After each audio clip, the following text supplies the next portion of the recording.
자, 구계명은 말에 대한 계명입니다. 우리의 신앙, 말과 연관이 있습니다. 말과 연관이 있습니다. 우리 인생도 말이죠. 말하는 것이 인생입니다. 그 말을 들어보면 인생의 격조가 느껴지고 그분이 어떤 분인가를 알 수가 있습니다. 말이 고운 사람, 그 인생도 곱습니다. 아름답습니다. 말을 들어보면 그 사람의 속이 보이죠. 그 마음에 들어인 것이 말로 표현되는 것입니다. 어떤 분은 그래요. 나는 말은 이래도 사람은 괜찮다고 그러지 않아요. 말이 그 사람이에요. 말이 건강하면 건강한 삶을 살고 있는 것입니다.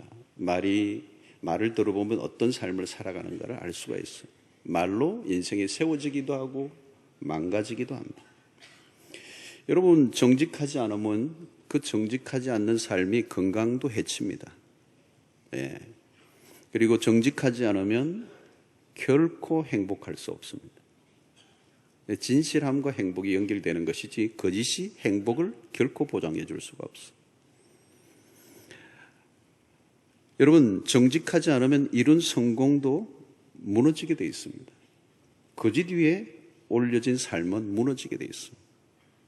요즘은 여러분 우리가 늘 뉴스를 보는 얘기가 그 얘기입니다. 사실은 거짓 위에 세워질 인생이 없습니다. 아무리 성공해도 거짓이 그 안에 들어가 있으면 그건 부실한 겁니다. 무너지게 돼 있어요.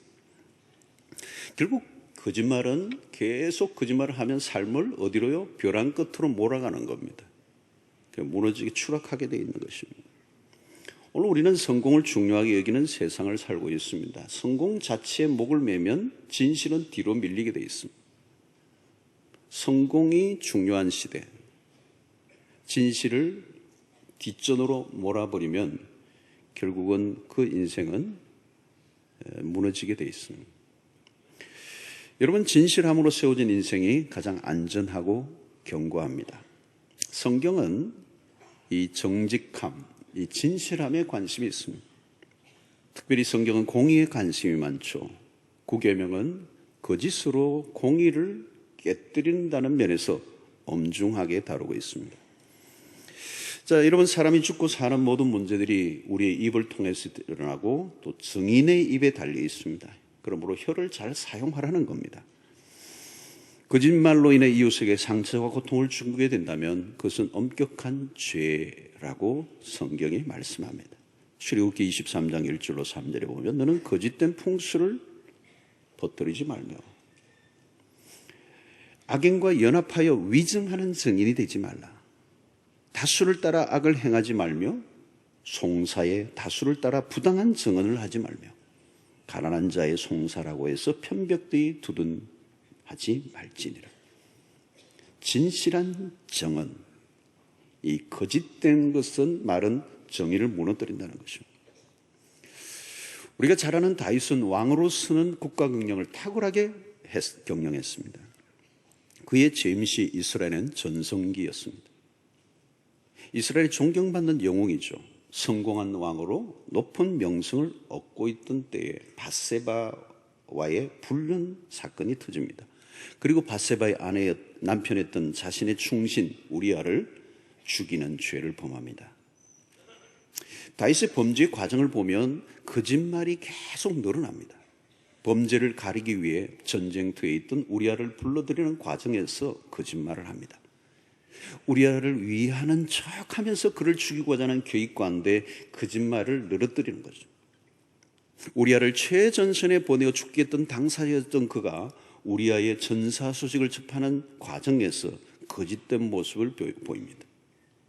왕의 명령을 따라 실행에 옮겼던 요압 장군 역시 이 왕의 거짓말, 이 적나라한 거짓말을 목격합니다. 다윗은 철저히 거짓의 사람이 되어 있습니다. 여러분, 죄를 지으려고 하면 어떤 죄든지 어쩔 수 없이 거짓말이 필요해집니다. 다윗은 죄를 지을 때 거짓말을 했고 지은 죄를 가리기 위해서 또 거짓말이 필요했습니다. 그러나 거짓으로 덮여진 삶은 결코 안전하지도 않고 오래 가지도 않습니다. 세월은 흘렀고 다윗의 죄는 아무 일도 없었던 것처럼 다 묻혀버렸습니다. 그런데 어느 날 갑자기 나단 선지자가 왕궁을 방문합니다. 나단이 찾아온 것이지만 하나님이 그를 보내셨죠. 왜? 다윗의 죄를 드러내게 하기 위해서. 하나님은 다윗의 거짓을 드러내기로 하시고 나단 선지자를 다윗의 궁으로 돌려보내셨습니다. 나단 선지자의 기가 막힌 설교, 3인칭으로 시작해서 2인칭에서 나중에 1인칭으로 좁혀지면서 다윗의 심장을 기어눕니다. 그 하나님의 그 발가벗기고자 하는 그 적나라한 그 지적 앞에 다윗은 엄청난 죄의 무게를 더 이상 이기지 못하여 솔직하게 인정하고 맙니다. 내가 여호와께 죄를 범했습니다. 여러분, 거짓의 형태는 주로 은폐를 하고 조작을 하고 핑계를 대고 합리화를 하고 책임 회피하는 것으로 드러납니다. 그러나 지금 다윗은 그 어떤 것도 포기하고 자기가 죄를 지었음을 인정합니다.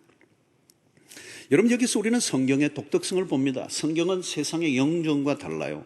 성경은 어떤 영웅이라도 변호해 주지 않습니다. 인간에 대한 신비감을 남겨놓지 않습니다. 인간은 인간 그대로 솔직하게 적나라하게 묘사해버립니다. 거짓을 결코 미워하지 않아요. 인간의 힘으로 가리려고 했던 모든 옷을 벗겨버립니다. 이스라엘의 영웅, 백성들에게 존경받는 지도자, 통일 이스라엘이라고는 업적을 이룬 전사, 그리고 현재도 절대 권력자로 서 있습니다. 그의 인생의 정점, 그칠 것이 없고 겁나는 것이 없었습니다. 이 정도 되면 누구의 말도 귀에 들어오지 않을 만했습니다. 나단 선지자는 매우 위험한 짓을 했죠. 그러나 그는 선지자의 역할을 다했어요. 나단은 인간이 인간의 자리로 돌아가게 하는 일을 시도한 것입니다. 시편 51편 참회 시를 통하여 다윗은 거짓의 사람에서 진실의 모습으로, 진실한 사람으로 회복되는 모습을 보여줍니다. 다윗은 자신의 명성을 유지하고 싶었고 역사의 길이 남을 인물이 되고 싶었을 것입니다.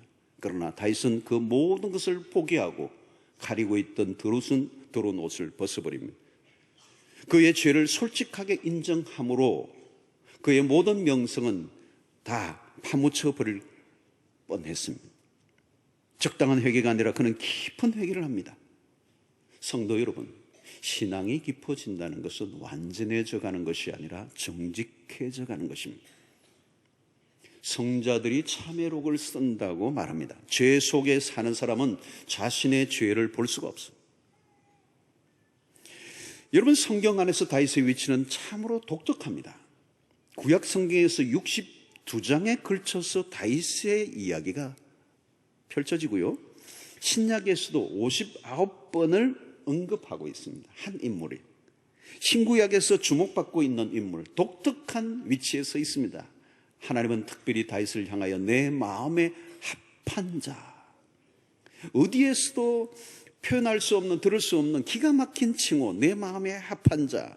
자, 그러면 어디에서 이렇게 다윗을 주목하고 있는 이유가 어디에 있을까요? 다윗의 무엇 때문에? 그가 이룬 업적들 때문일까요? 물론 업적도 있긴 하지만 다윗의 인간적 약점도 많았습니다.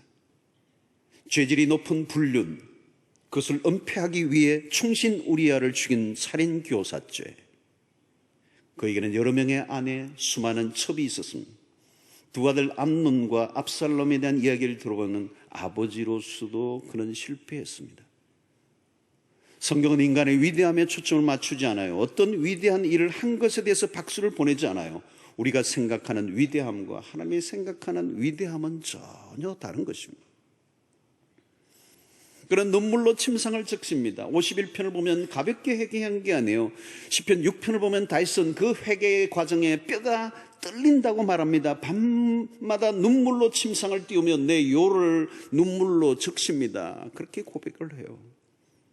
그냥 지나치는 고백 정도가 아니라 회개의 눈물, 그 진실 어린 그 눈물의 바다를 이루었다는 것. 성공을 달리던 왕, 백성들 앞에서 위험으로 가득 찼던 왕이 침상을 적시고 뒹굴고 있는 모습, 죄의 참혹성에서 벗어나고자 하는 그 다윗의 모습이야말로 참으로 아름다운 모습이었다는 겁니다. 하나님 앞에서 정직해지는 순간 인간은 비로소 새롭게 태어납니다. 솔직해지는 순간 죽는 경험을 하죠. 그러나 그 정직은 다시 그를 태어나게 만드는, 우리가 가장 진실한 모습으로 우리의 자신을 발가벗길 때 그리스도의 십자가는 찬란하게 빛나는 순간이 되는 거죠. 여러분, 우리가 얼마나 위대한 업적을 남길 것인가에 목을 매달지 않아도 됩니다. 우리는 무엇을 이루어내려고 애를 쓰죠. 그러나 하나님은 우리가 무엇을 했느냐가 아니라 너가 누구인가를 물으신다는 거예요. 일을 이루어내는 가운데 여러분, 일은 위험한 거예요. 일을 하다가 일을 이루어내고 그 일이 커져가고 잘 되면 그 일 속에서 내가 하나님이 되는 거예요. 그래서 많은 사람들은 업적을 이루어가면서 자기가 하나님이 되려고 하는 위험한 시도를 할 때가 많아요. 다윗도 나라가 태평성대를 이루고 전성이 이루니까 그는 하나님을 위해서 무엇인가 해야 되겠다는 생각을 할 때 그가 생각해낸 것은 성전을 지어드리는 거예요. 내가 하나님을 위하여 성전을 지어드리겠다. 그런데 하나님이 no래요. no thank you. 그리고 하나님이 다윗에게 말씀하시기를 너가 내 집을 지어주는 것 no. 그 대신 내가 너를 위해 집을 지어주겠다. 영원한 왕국을 세워주겠다. 여러분, 하나님에게 우리가 필요한 것이 아니라 우리에게 하나님이 필요한 것입니다. 매 순간 우리의 연약함과 거짓된 죄악으로부터 구원해 달라고 하나님께 매달려야 하는 것입니다. 진짜 잘 사는 길은 진실하기 위해 노력하면 됩니다. 최고의 삶을 사는 비결이 뭡니까? 진실해지는 것. 하나님의 말씀이 우리 가운데 던져질 때, 복음이 우리에게 가까이 올 때, 십자가 앞에 가까이 갈 때 우리의 자신이 정직해지는 것. 우리가 얼마나 죄악된 사람인가, 얼마나 거짓된 사람인가. 자세히 보면 여러분, 우리가 얼마나 거짓된 사람인지 몰라요. 헬라어 히포크리테스라고 하는 이 위선자로 번역되는 헬라는 본래 가면을 쓴 연극 배우를 말합니다. 거짓의 사람이 되는 것, 진짜같이 행동하는데 전부 다 진짜가 아니에요. 가짜란 말이죠. 인생은 연극이 아닙니다. 실제입니다. 현실입니다. 그러면 날마다 허구를 벗겨내야 합니다. 점점 더 진실해져 가야 된다는 거예요. 그때 그 진실해져 갈 때 우리는 하나님을 만날 수가 있어요. 여러분, 그러므로 신앙생활의 핵심은 진실함이에요. 거짓되면 하나님을 만날 수가 없어요. 복음을 경험할 수가 없어요. 내가 누구인지를 알 수가 없어요. 허구 속에 내 인생이 만들어져 가게 되는 것입니다. 여러분, 구원의 역사가 언제 일어납니까? 진실할 때 일어나는 겁니다. 나는 죄인입니다 라고 하는 거예요. 나는 죄를 짓고 살았습니다. 나는 죄악 덩어리입니다. 여러분, 이 실존적 깨달음은, 이 깨달음이 없으면 구원을 얻을 수가 없어요. 자신이 어려운 것처럼 가면을 쓰고 다닌다면 은혜를 받을 길이 없습니다. 가장 변화하기 힘든 사람들이 누구일까요? 자신의 도덕성을 믿고 자랑하는 사람들. 세상적으로 보면 반듯할지 모르지만 하나님 앞에서 보면 가장 악한 모습이에요. 인간이 얼마나 더럽고 추악한지를 모르고 인정하지 않는 것, 그것만큼 악한 것이 없습니다. 다윗이 나단 선지자 앞에서 죄를 자백함으로 그의 인생이 추락하는 것이 아니라 반대요, 다시 살아납니다. 자신을 거짓됨으로 꾸미려고 하지 않고 더 이상 가면을 쓰지 않으려고 하고 벗어 던져버린 것, 정직함, 그것이 다윗을 다시 살아나게 하는 힘이었습니다. 사랑하는 성도 여러분, 우리는 정직해야 살 수가 있습니다. 복음은 정직한 자에게 은혜를 베풀어 주시면, 내가 정말 악한 죄인이라고 하는 사실을 진실되게 고백할 때 그리스도의 십자가가 그를 붙들어 주는 것이죠. 그러므로 여러분, 우리는 하나님과의 관계에서 정직해야 합니다. 여러분, 기도가 진실해야 합니다. 하나님은 진실한 자를 만나주십니다. 가면을 벗어 던진 자를 만나주십니다. 죄인으로 인정하는 자를 만나주신다는 거예요. 포장지를 다 벗겨야 돼요. 여러분, 공동체 안에서 우리의 관계 속에도 마찬가지입니다. 대화를 할 때 중요한 것은 말을 얼마나 잘하는 게 아니라 진정성이 있느냐, 진정성이 있느냐. 다른 사람들에게 칭찬과 박수를 받으려고 하다 보면 정직성을 잃어버릴 수 있습니다. 초신자일 때는 그냥 순수하잖아요. 폼 잡을 게 없잖아요. 죄인의 모습으로 언제나 자신의 모습을 진실하게 드러날 수 있는 용기가 생기지만 직분을 가지고 중직자가 되고 오랫동안 다른 사람이 막 이게 칭찬해주고 박수를 쳐주면 나도 모르게 그냥 자신을 잃어버리는, 진실을 잃어버리고 자기를 그냥 포장하기 위해서 노력하고 말과 행동이 박자가 맞지 않는 그런 행동을 하는 것입니다. 그러므로 직분을 가질수록 위험해요. 존경받는 위치에 있을수록 위험해요. 존경받고 싶은 욕구와 현실의 갭을 메꾸지 못하면 거짓의 유혹을 받게 되는 것입니다. 다른 사람들이 나를 봐주는 것과 나라고 하는 존재가 다를 수 있단 말이죠. 그때 정직할 수 있어야 됩니다. 바울을 보십시오. 바울은 정직했습니다. 거짓된 옷을 벗어 던졌습니다. 나의 나된 것은 하나님의 은혜라고 하는 그 고백이 뭡니까? 내가 모든 사도보다 더 많이 수고하였으나 내가 한 것이 아니오 오직 나와 함께 하신 하나님의 은혜로다.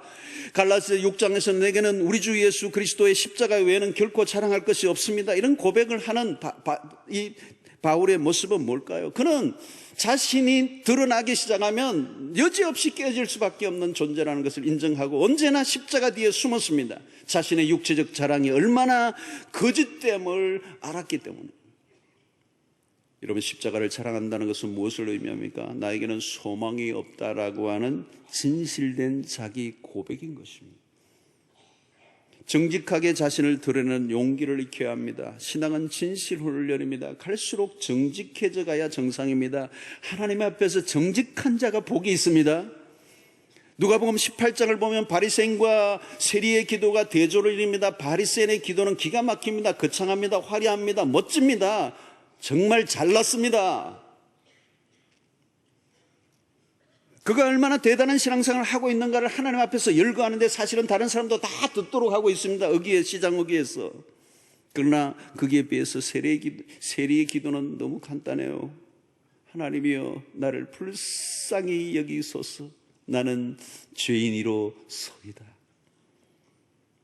여러분, 누구의 기도를 받으실 것 같습니까? 너무도 멋진, 너무도 화려한, 너무도 아름다운 멋진 신앙생활을 하고 있는 그 바리새인의 기도 들을 것 같은데 하나님은 그 기도 받지 않았어요. 얼마나 포장이 두꺼운지. 그냥 하나님 나를 불쌍히 여겨주십시오. 자신에 대해서 솔직한 상태의 그 고백. 여러분, 누구의 기도를 받으십니까? 정직한 자의 기도를 받으십니다. 그리스도께서 우리의 연약함을 위해 대신 죽으셨습니다. 우리의 연약함을 드러내는 것을 두려워할 필요가 없어요. 깨어짐을 두려워할 필요가 없습니다. 솔직해지는 것 두려워할 필요가 없습니다. 십자가는 깨어진 자를 완벽하게 덮어주는 능력이 있기 때문에. 여러분, 다윗의 진실한 고백에 대한 나단의 반응이 뭡니까? 사무엘하 12장 13절을 보면 다윗이 나단에게 이르되 내가 여호와께 죄를 범하였노라 하며 나단이 다윗에게 말하되 여호와께서도 당신의 죄를 사하셨나니 당신이 죽지 아니하려니와. 여러분, 진실하지 않으면 죽습니다. 그러나 진실하면 살려주십니다. 회복이 일어납니다. 그러면 여러분, 사랑방이나 여러분이 인간관계 속에 자기의 진실한 고백, 자기의 연약함, 약점을 드러내는 것을 두려워하지 마세요.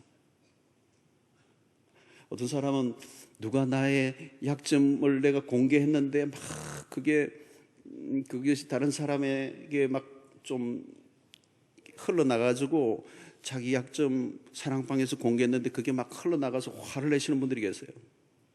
흘러나가도 괜찮아요. 이미 내가 고백하고 내 연약함을 내어놓았을 때는 그 연약함이 그리스도의 복음과 은혜 아래서 회복되었음을 믿고 이미 그 문제를 통과한 사람들이라야 그 복음의 능력을 믿었기 때문에 오픈한 거잖아요, 여러분. 내 상처와 아픔들이 다 그리스도의 보혈의 능력으로 회복될 수 있음을 믿는 사람들. 남들이야 무슨 소리를 하든지 하나님이 나를 인정해 주시고 하나님이 내 죄를 덮어주시고 나를 사해 주셨다면 다른 사람 누가 뭐라고 한다 할지라도 그것이 나에게 상처가 되지 않는다는 것입니다. 오늘 여러분, 구계명 내 이웃을 위해 거짓점 가지 말라는 이 말씀을 통해서 우리에게 가져지는 마음이 뭡니까? 우리 이 나라의 오늘 모습도 마찬가지지만 우리의 미래의 소망은 뭐냐? 우리 민족의 소망이 뭐냐? 한국계의 미래의 소망이 어디더냐? 정직성의 회복이에요. 이 구계명의 회복이에요. 위정죄, 무고죄, 사기죄. 저는 한번 얘기했습니다. 우리나라가 OECD 국가 중에 이게 가장 많은 나라예요. 우리는 오랫동안 부정부패의 이 늪에서 우리나라가 일어서지를 못해요. 너무 어두운 구석이 많아요. 앞에서 뭐가 해결되는 게 아니라 뒤에서 해결되는 게 너무 많아요. 어두워요. 부패가 많아요. 부정이 많아요. 거짓이 너무 많아요. 여러분, 우리 안에 가득한 허세와 교만이 우리를 거짓되게 만들었어요. 지나친 성공주의가 우리를 거짓되게 만들었습니다. 부정과 부패로 얼룩진 나라가 새로워지는 것은 정직사회로 나아가는 것입니다. 이제 거짓사회라고 하는 오명을, 이 부끄러운 민낯을 벗어 던져야 우리의 나라의 미래가 있는 것입니다. 결과주의, 성공주의, 결국 질보다 양을, 내용보다 수를 중요하게 여기는 문화 속에 거짓이 끼어들 수밖에 없는 것입니다. 여러분, 여기에서 우리는 그리스도인들이 앞장을 서야 합니다. 무엇보다도 우리의 말과 행동을 세상이 믿을 수 있는 그런 회복이 일어나야 우리가 세상 속의 빛과 소금의 역할을 감당할 수가 있는 것입니다. 여러분, 거짓의 세계, 그 거짓의 세계는 마귀가 주장하는 세계예요. 우리는 세상에서 마귀의 하수인 노릇을 하지 않기 위해서는 거짓을 버려야 해요. 세상에서 우리의 혀가 하나님의 통치를 받아야 합니다. 하나님의 통치가 임하는 곳에 하나님의 나라가 임하죠. 그런데 하나님의 통치가 임해야 될 매우 중요한 부분이 우리의 혀입니다. 혀. 하나님이 내 혀를 통치해 주십시오. 내 입술이 거짓을 말하지 않게 하여 주시옵소서. 거짓말 대신에 진실한 삶을 말을 하게 하여 주십시오. 우리는 거짓과 싸워야 합니다. 그리스도인은 진실을 말하는 사람들이라는 명예를 회복해야 합니다. 말만 멋지게 하는 것으로 되는 시대가 아니에요. 진실한 말에 힘이 있습니다. 진실이 파워입니다. 오늘 하나님의 백성들, 우리에게 소원 한 가지 있어요. 그리스도를 닮는 것입니다. 그리스도를 닮는다는 것은 그리스도의 성품을 드러내는 것입니다. 그러므로 우리의 혀를 통하여 그리스도의 성품을 온전히 드러내는 일에 쓰임받는 그 일을 위하여 우리의 삶의 진실을, 정직함을 회복해야 될 줄로 믿습니다. 만약에 여러분 우리의 삶에 거짓을 버리고 진실을 회복한다면 오늘 여러분들의 관계 안에 놀라운 변화들이 일어날 것입니다. 우리의 공동체에 놀라운 역사들이 일어날 것입니다. 아니, 우리의 삶을 통하여 이 민족을 바꾸는 역사가 일어나게 될 줄로 믿습니다. 거짓과 흑으로 덮여져 있는 이 세상의 한가운데서 하나님의 백성들이 빛과 소금의 역할을 감당하는 핵심이 우리의 혀에 있다는 사실, 이 구계명, 진실을 말하는 자로 살게 하여 주시옵소서. 내 입술에 거짓이 떠나가게 하여 주시옵소서. 그래서 우리가 서로 신뢰하고 정말 신뢰할 만한 삶을 살게 하여 주시옵소서. 제가 지난 주간에 육부에도 이 설교를 했습니다마는, 청년들이여, 여러분들이 진실하기만 한다면, 정직하기만 한다면 여러분 세상의 한가운데서 기가 막히게 쓰임받을 수 있을 것입니다. 기회가 올 것입니다. 오나들이 여러분들에게 주목할 것입니다. 일자리 걱정하지 않아도 됩니다. 기가 막힌 포지션, 정직한 자의 몫입니다. 정직한 한 사람을 찾기가 너무도 힘듭니다. 여러분들이 정직한 사람이 되십시오. 그것은 청년들에게 뿐만 아니라 우리 모두에 대한 절규요, 소원이요, 우리의 모습이 되어야 될 줄로 믿습니다. 하나님, 오늘 우리로 하여금 이 민족이 진실함을 회복하게 하여 주시옵소서. 캠퍼스의 정직함이 일어나게 하여 주시옵소서. 오늘 우리의 직장과 모든 공적 일들 속에서도 정직함으로 우리가 행동하고 말한다면 하나님 우리를 통하여 멋지게 사용하시는 역사가 있게 될 줄로 믿습니다.